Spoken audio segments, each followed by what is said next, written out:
Before we move on to practice, we need to put used to, be used to, and get used to side by side so you can see a clear difference. Used to plus verb, it shows your habit or a repeated action in the past that is no longer taking place. I used to live with my parents in Ohio.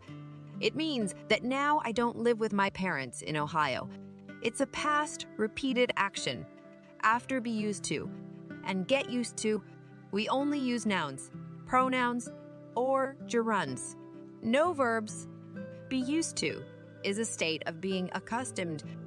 I am not used to driving a car yet, so I feel stressed out every time I drive.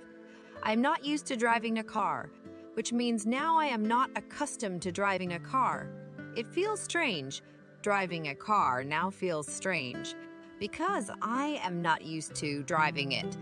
And get used to means become accustomed, the path from being not accustomed to being accustomed. As soon as I moved to New York, I immediately got used to it, meaning I immediately became accustomed to living in New York. Okay, that's it for now. Let's move on to the next lesson.